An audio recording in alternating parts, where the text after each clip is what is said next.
Hello guys, আজকে চলে এসেছি আবারও একটা নিউ মিনি ব্লগ নিয়ে। ব্লগটা তোমরা দেখতে থাকো অ্যান্ড লাস্ট অব্দি এনজয় করো। আর আমার থুতনির মিডলে যে পিম্পলটা উঠেছে ওটাকে তোমরা একটু ইগনোর করে নিও। তো দেখো, মাঝ রাত্রিবেলা ফাঁকা শুনশান রাস্তা দিয়ে আবারও বেরিয়ে পড়লাম নতুন একটা অভিজ্ঞতা করতে, নতুন লোকেশানে। তো গান শুনতে শুনতে গাড়ি করে পৌঁছে গেলাম এয়ারপোর্টে। হ্যাঁ, এয়ারপোর্ট পৌঁছে সবার আগে আমাদের যেটা কাজ, লাগেজ চেক ইন করে হাতে বোর্ডিং পাস নিয়ে ওয়েট করা ফ্লাইটের জন্য। তো ফ্লাইটের জন্য ওয়েট করতে করতে বোর হয়ে গেলাম। দেন ওখানে আমরা একটু হাঁটাহাঁটি করছিলাম, বিকজ আর ওয়েট করতে পারছিলাম না।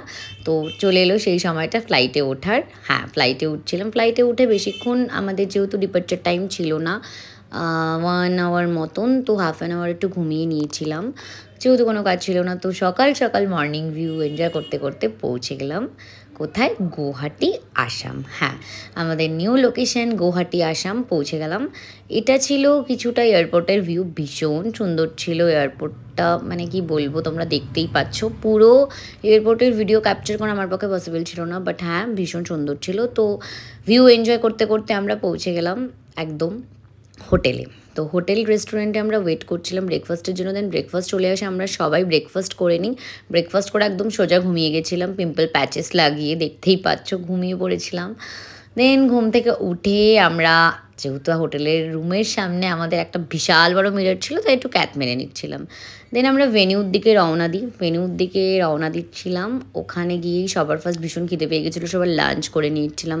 তখন অলমোস্ট 4 PM। তো এটা ছিল লাঞ্চের জায়গা। লাঞ্চে কী কী করেছি সেটা আর দেখাতে পারিনি, বিকজ এক হাতে খাচ্ছিলাম, ফোন ধরাটা পসিবল ছিল না। তো এই দেখতে পাচ্ছ, এটা ছিল স্টেজ। বিকেলবেলা আরও ভালো লাগছিলো, সুন্দর লাগছিলো, বিকজ লাইট ফাইট জ্বলছিলো, কিছুটা এরকম ভিউ ছিল। দেন ওখানে আমরা টেকনিক্যাল করে আমরা বেরিয়ে যাচ্ছিলাম। এটা মকটেল কাউন্টার ছিল। হ্যাঁ, দেন বেরিয়ে যাওয়ার পথে আমার চোখে পড়ে ওদের দুজনের সুন্দর একটা ফটো দিয়ে ওয়েলকাম করা। আমরাও সিঁড়িতে নেমে যাব। হ্যাঁ, পুরো একটা বড় সেমি করে নেবে, ফাঁকা ভাবা জায়গা অবস্থা। তারপরে এই যে বলি ঝাল মেরে সবাই সিঁড়িতে নামে বলবে লাইভ ঝান্ড। তো তোমরা শুনেই নিলে, অনেকক্ষণ আমরা ভেনিউতে ওয়েট করছিলাম টেকনিক্যালের জন্য, কজ স্টেজ তখনও রেডি ছিল না। তাই তাড়াহুড়ো করে রুমে পৌঁছে মেকআপ করে কস্টিউম পরে ডিরেক্ট ভেনিউতে চলে আসি। ভেনিউতে এসে ব্রাইড গ্রুমের এন্ট্রি করিয়ে পারফরমেন্স হয়ে যায় আমাদের। পারফরমেন্সের কোনো ভিডিও থাকে না, তোমরা জানো আমাদের ফোন অনেক দূরে থাকে।